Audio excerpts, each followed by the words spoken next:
De façon brève, les antibiotiques sont des produits utilisés pour lutter contre les bactéries. Et pour chaque bactérie ou une maladie bactérienne donnée, d'après les analyses, il y a un antibiotique qui lui correspond. Avant l'utilisation de ces antibiotiques, il y a normalement des principes que tout technicien devrait connaître pour mieux traiter les animaux.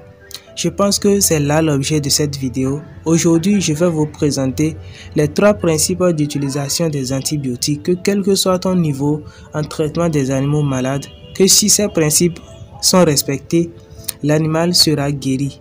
Le traitement réussira à 97%, les 3%, je les laisse à Dieu. Le principe numéro 1, agis vite.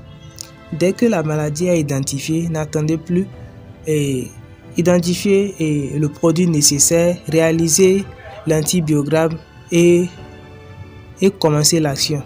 Principe numéro 2, frappez fort. Respectez la dose car si elle est insuffisante, les bactéries peuvent résister, ce qui augmente leur force.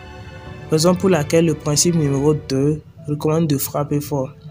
Principe numéro 3, maintenez le traitement assez longtemps.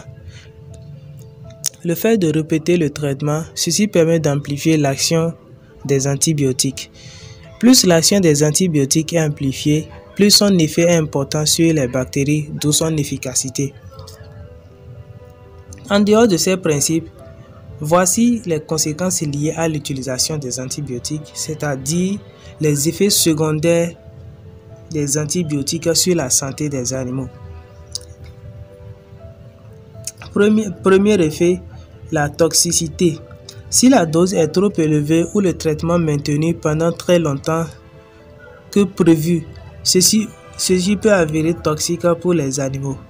Dans ce cas, il va falloir chercher des hépatourines. Ça, c'est l'objet de notre vidéo que je vais vous expliquer. Conséquence numéro 2, l'allergie.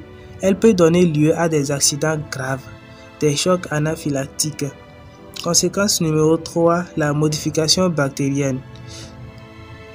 Conséquence numéro 4, la destruction de la flore saprophyte par les antibiotiques à large spectre.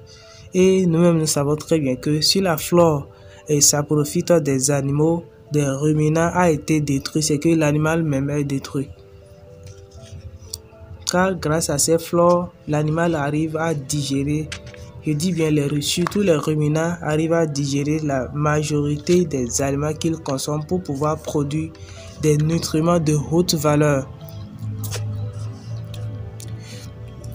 Les accidents liés aux voies d'introduction, comme exemple les abcès lors des injections intramusculaires, irritation veineuse pouvant entraîner une éruption cutanée, des eczémas de contact pour certains antibiotiques. Vu ces conséquences, toi en tant qu'éleveur, tu vas commencer par te dire, mais si tel est le cas, je vais arrêter l'utilisation des antibiotiques. Or, si tu arrêtes l'utilisation des antibiotiques, tes animaux vont mourir. Tes animaux mourront parce que une fois l'animal tombé malade, si l'animal ne trouve pas des produits pour être rétabli, alors l'animal mourra parce que les gemmes, eux, ils s'en foutent, ils vont continuer toujours leur multiplication. Raison pour laquelle j'ai décidé de vous présenter ce traitement traditionnel. Donc, avec ce traitement, vous pouvez combiner ce traitement avec l'usage des antibiotiques. Comment combiner ce traitement avec l'usage des antibiotiques? C'est simple, mais n'arrêtez pas complètement l'usage des antibiotiques. Grâce à ce traitement, vous pouvez maintenant utiliser les antibiotiques de façon occasionnelle.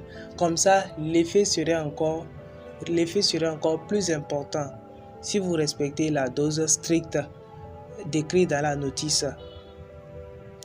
Et le traitement naturel que j'aimerais vous présenter aujourd'hui, c'est l'usage des feuilles de moringa, la poudre de moringa. Donc, ce sont les feuilles la poudre de moringa que vous allez utiliser. Pour ceux qui ne savent pas comment préparer la poudre de moringa, j'ai fait une vidéo. Le lien est en bas de la description. Voici la miniature. Le lien est en bas de la description. Allez voir comment préparer la poudre de moringa. La poudre de moringa, une fois la préparation terminée, Vous allez conserver la peau de moringa dans un endroit hermétique, dans une boîte hermétiquement fermée. Ensuite, maintenant, vous allez mélanger cette poudre avec l'alimentation de vos ruminants, avec l'alimentation de vos animaux. C'est-à-dire, si vous leur donnez des aliments concentrés, il suffit de mélanger la peau de moringa avec, ou bien vous pouvez mettre la peau de moringa dans l'eau que vous allez servir à vos animaux chaque jour. Ça, c'est vrai que c'est du travail, mais au moins si vous respectez ceci, vous saurez que vos animaux sont en bonne santé grâce aux produits traditionnels.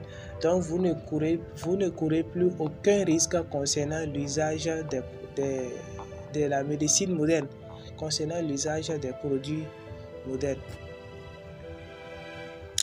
Nous voici à la fin de notre présentation. J'espère que tu as aimé notre présentation. Si tel est le cas, faut liker la vidéo pour nous prouver que vous avez aimé et la vie continue. À la prochaine pour une autre vidéo.